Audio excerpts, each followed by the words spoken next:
Hey guys, welcome back to the channel. So it's currently June 18th since I'm recording this video, and it's been about 6 months since I've become a full-time freelance photographer and videographer.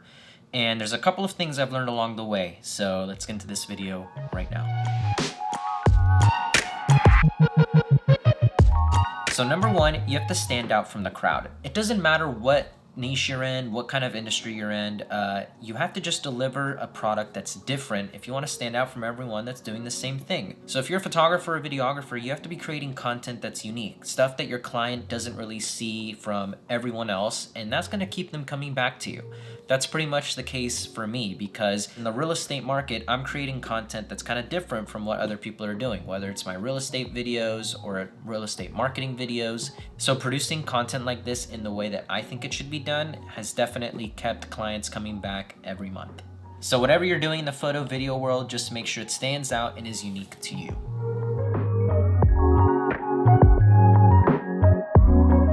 Number two, you don't have consistent income. A good thing. You're probably wondering, how is that a good thing? How is not having a salary and a consistent income that you can rely on a good thing? Well, let me tell you. Some months you're gonna make less. Some months you might not make any money, but then some months you might make more, and some months you might make a lot. It's what I found, because when I first started out, my first month, January, was actually a hit. I was kind of like surprised because I was not expecting to make as much as I did that month, especially going cold turkey from just salary job to just freelance, no in between. And so I was kind of worried about that, but January seemed, really promising for the rest of the ride. Then February came and it was a pretty slow month. First 2 weeks, I remember I didn't do any jobs, and I was kind of like stressing a little because I'm like, man, is this what it's really like? Is this how it's gonna be? And then it kind of picked up towards the end of the month, and then March was incredible. March, I made more than both of those months combined, to be honest, and it was really eye-opening because that's kind of like how this industry works. Work comes and goes, nothing comes on a consistent schedule, and so it kind of rolls in waves is what I found. But it's a good thing, because if you prepare for the slow months, you'll be fine, and you're actually going to be so much more appreciative whenever a lot of that work comes in at once, and you're just going to make a big chunk of money for the next couple of months or so. So don't stress about the slow times, just be prepared, but just know it's a good thing to not have a consistent income, because the amount of money you make is honestly just up to you. The business is out there.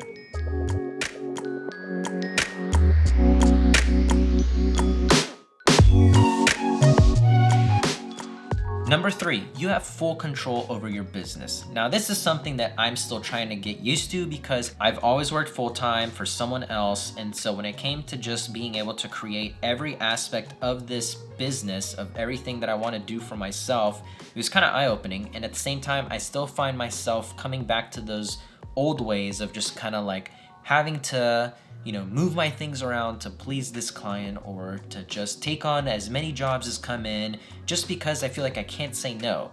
And I mentioned this before in one of my other videos, but it's okay to say no. You have full control over your business. You can work with the clients that you want. You can set the schedules you want, and they're gonna respect that. Don't think that you're gonna lose clients over that, because life changes. And for me personally, now I'm a dad, and so those things are really important to me, where I want to spend a lot of quality time with my family. And so for me and my business, I don't do work on the weekends anymore. I've closed those off, and I don't do any gigs unless it's like a special circumstance, but all of my work can be done just Monday through Friday through like a 9 to 5 slot, if I can like make it like that. And it's been really good that way, because it just keeps things more consistent that way for me, and I get to enjoy the weekends.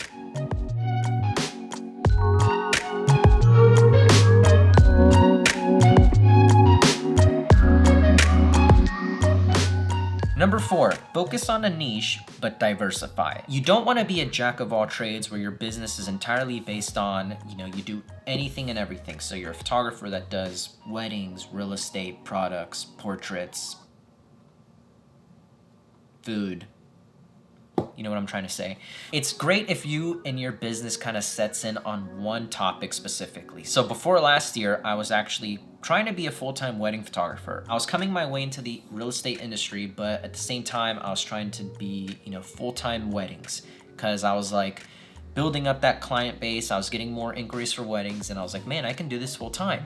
And then last year hit. The pandemic came in and weddings came to a halt. And I mean like a complete stop, like months and months of no weddings. I think I did 1 or 2 last year during the pandemic, and that was really weird, kind of sketchy, but it was all good. But point being that if I had put all my eggs in that basket, what would have I done? I was kind of like I kind of wonder what other wedding photographers did, because I know that industry tanked last year. And it was kind of eye-opening, because that's when I kind of decided to go more into real estate, because that industry proved to be super strong and nothing was gonna break it down, because honestly, I worked more in real estate last year and this year than any year before. So my point being, now I primarily do a ton of real estate work. That's honestly the bulk of my business, but I still do weddings here and there, portraits, and other small gigs that kind of diversify my work, that add in as extra income. Or if for some reason the real estate work starts to dry up, I can focus more in on that and not have to start at the bottom. So it's definitely a good reason to diversify. And that was honestly the whole reason why I wanted to learn video in the first place as well. I felt like I'd done a lot of photography stuff coming up. This is probably like 2018 or 2017. And the whole reason I actually started this YouTube channel was because I wanted to learn video. I was like, what better way to learn video than to start a channel? Because if you watch one of my first videos, I had no idea what I was doing. So focus on one niche and build up that business in that, but diversify your work, because it could honestly lead to something else as well. Okay, and lastly, number 5, probably the most important one out of this, and that is you have to be a good person. No one wants to work with someone that isn't great to work with. It doesn't matter how good your work is. You could have like the best video production or the best photography in the city, but if you're not a good person to work with, if you don't meet your deadlines, if you're rude, if you're just not pleasant to work around, no one's gonna book you. A lot of my clients keep coming back to me, not only because of my work, but because I always over-deliver. At least I try to. I always try to go above and beyond for them and try and like exceed my deadlines or their deadlines, and just try and not only do great work, but just be a good person. Be personable, be nice, be responsive. You know, no one likes talking to someone like days ahead or something like that. You know, if they send you a message, they send you an email, I'm always quick to respond back with whatever they need. Those things go a long way, because honestly, especially in the real estate world, I feel like you could do not as good work, but be a really good person and get more jobs than have amazing work and not be good to work with. I feel like a person that's nicer is gonna get more jobs and, you know, go farther in life. So that's pretty much it, guys. Those are the 5 things I've learned that kind of stand out to me these past 6 months as being a full-time freelancer. And honestly, the question if that was the right move to go full-time freelance, absolutely yes. I'm so happy I made that decision, because it's been a decision I've been trying to make for a long time. Ever since I've been a photographer and then also becoming a videographer, I've always wanted to work for myself. Honestly, that's one of the main reasons why I wanted to, you know, do professional photography and videography. You know, it started out as just a creative passion, then it led into, you know, some side income until it became like my full-time gig. I want to be able to have full control over the work that I do, work on the projects that I want to do, work with the clients that I do. And I'm, you know, pretty much doing it. I'm on my way there, because honestly, these 6 months have been pretty great. And I'm definitely not going to stop here. One of my biggest other ambitions have always been to own my own business. So I feel like it would be a production company, and, you know, that might be in the works. Might be. So that's pretty much it for this video, guys. Leave a like if you enjoyed, comment down your thoughts. Would love to know if you're a freelancer and if you have any other tips or if you're thinking about it. And subscribe if you haven't already. I would love for you guys to be a part of the channel. And I'll see you guys in the next video. See ya. Also, how cool is this mug? All the classic office jokes on one mug. It's my wife's, but I took it. Thumbs up for the office.